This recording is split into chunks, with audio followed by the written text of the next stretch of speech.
सुंदर दो बालक।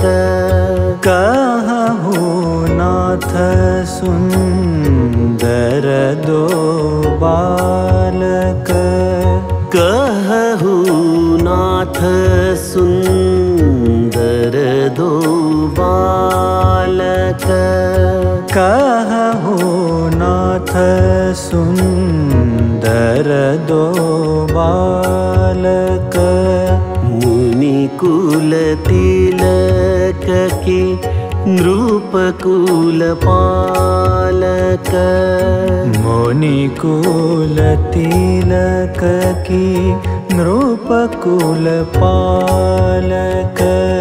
मुनि कुल तिलक की नृपकुल पालक। मुनि कुल तिलक की नृपकुल पालक। कहु नाथ सुंदर दो बालक।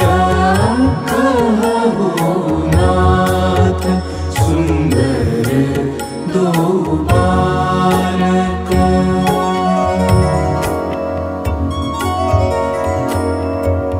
विश्वामित्र मुनि के साथ प्रभु रामचंद्र और लक्ष्मण जनकपुर में आए हैं। किस हेतु आए हैं? राजा जनक ने धनुष्य यज्ञ का ये बड़ा महोत्सव जनकपुर में रखा है। विश्वामित्र जी के साथ प्रभु रामचंद्र और लक्ष्मण जनकपुर आने के पश्चात आम के बगीचे में रुके हैं। जब राजा जनक को यह खबर मिली कि विश्वामित्र आए हैं, तो वह समस्त अपने मंत्रिमंडल के साथ इस आम के बगीचे में विश्वामित्र जी का समाचार लेने आए हैं। राजा जनक और विश्वामित्र इस आम के बगीचे में संवाद कर रहे हैं।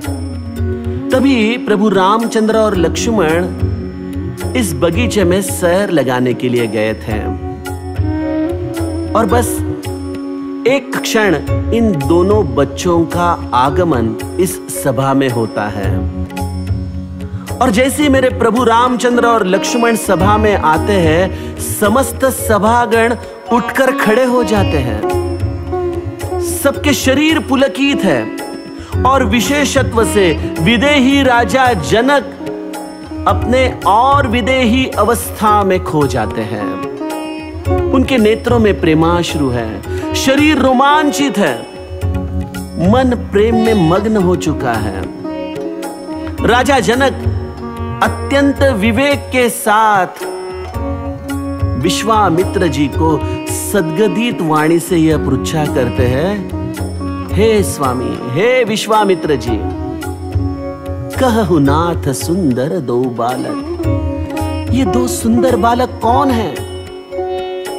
मैं इनका दर्शन कर रहा हूं तो मेरे मन में प्रश्न आ रहा है कि यह कोई मुनि कुल के भूषण है या किसी राजवंश के पालक? कौन है ये दो बच्चे?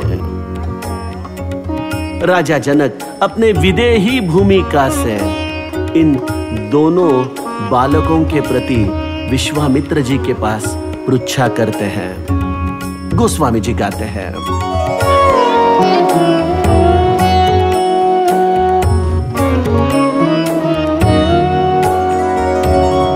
ब्रह्म जो निगम नेति कही गावा।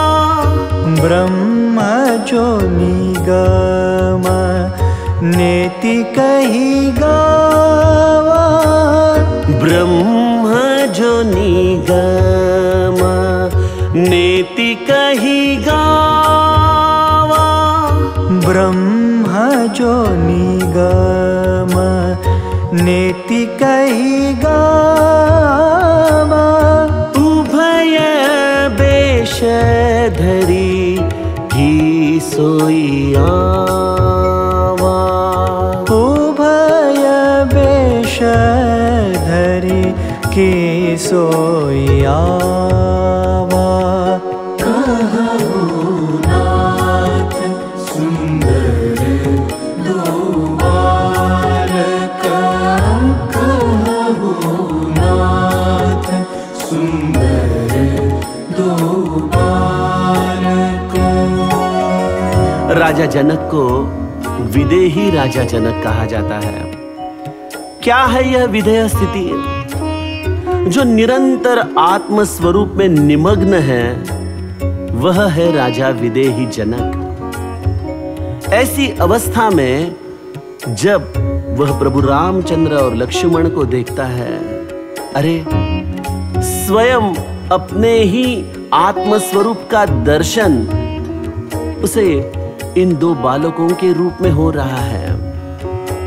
इसलिए राजा जनक पृच्छा करते हैं कि प्रभु, जिन्हें वेदों ने नेति नेति करके गाया है, इस तरह से जिनका गुणगान किया जाता है, क्या यह नेति नेति तत्व ही यहां मेरे सामने इस युगल रूप में वेश धारण करके आया है? स्वामी, आप आत्मज्ञानी हो, मुझे बताइए प्रभु, ये दो बच्चे कौन हैं? कौन हैं? राजा जनक अपने मन की जिज्ञासा विश्वामित्र जी को पूछ रहे हैं।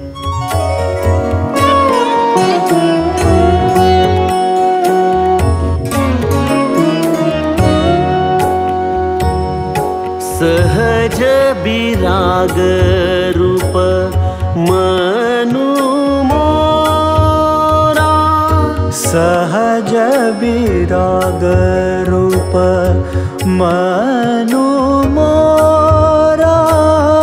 थकित होत जिमि चंद चकोरा, थकित होत जिमि चंद चकोरा। ताते प्रभु पूछऊं सती भाऊ, ताते प्रभु पूछऊं सती भाऊ। कहूं नाथ जनी करहूं दुराऊ, कहूं नाथ जनी करहु दुराऊ। कहु नाथ सुंदर दो बालक, कहु नाथ सुंदर दो बालक।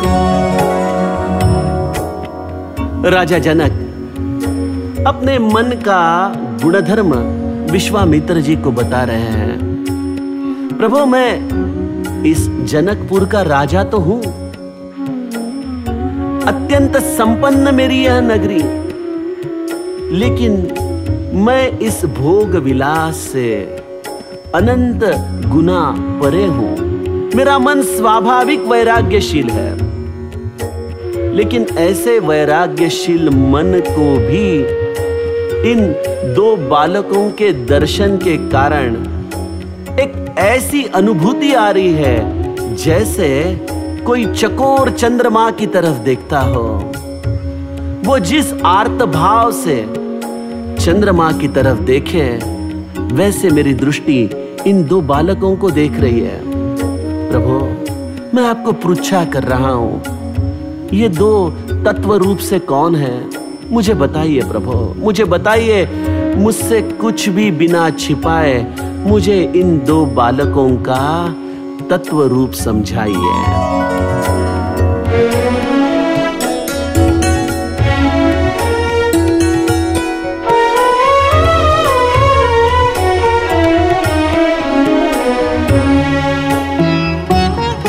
हे प्रिय सबहि जहाँ लगी प्राणी, हे प्रिय सबहि जहाँ लगी प्राणी।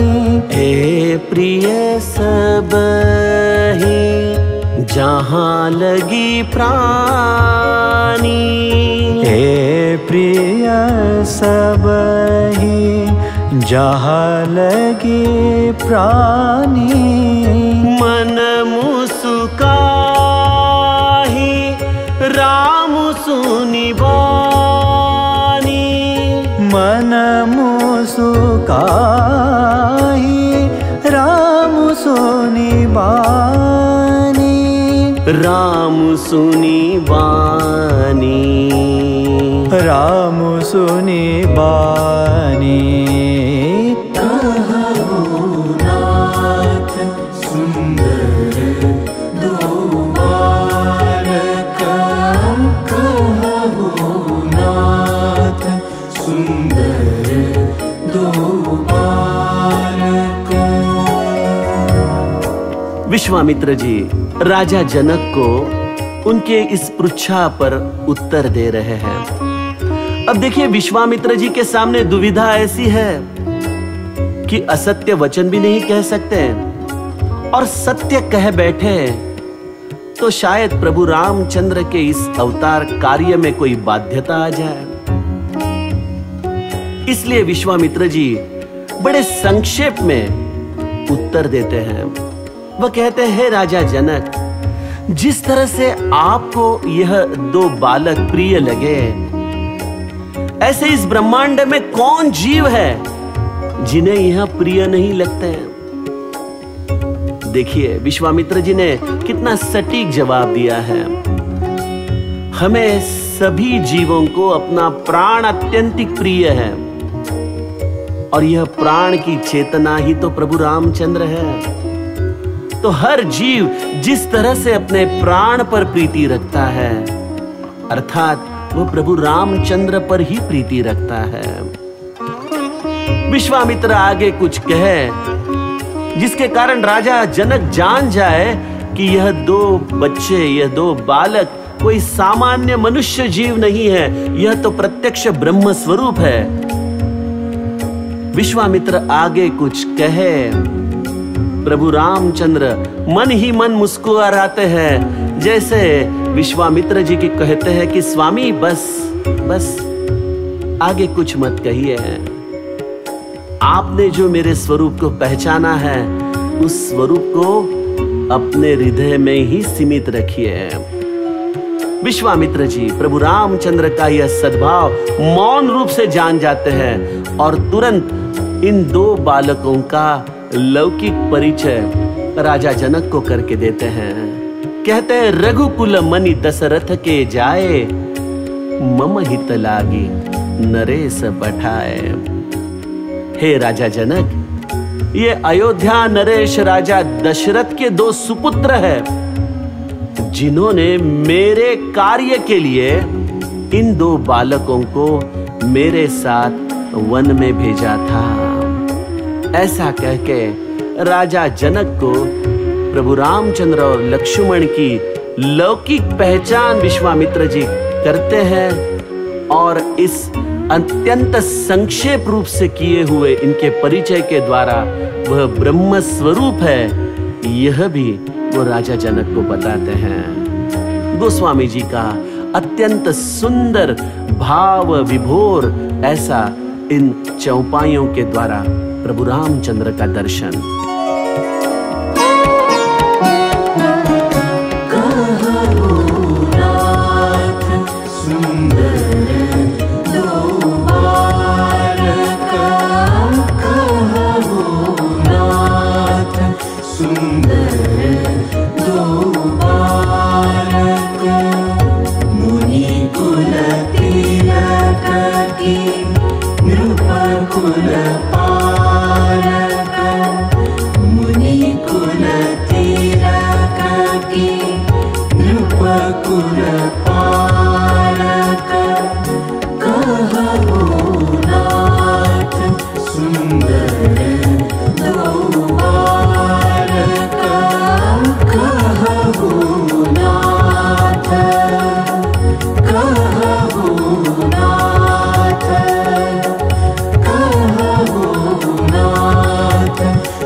सुंदर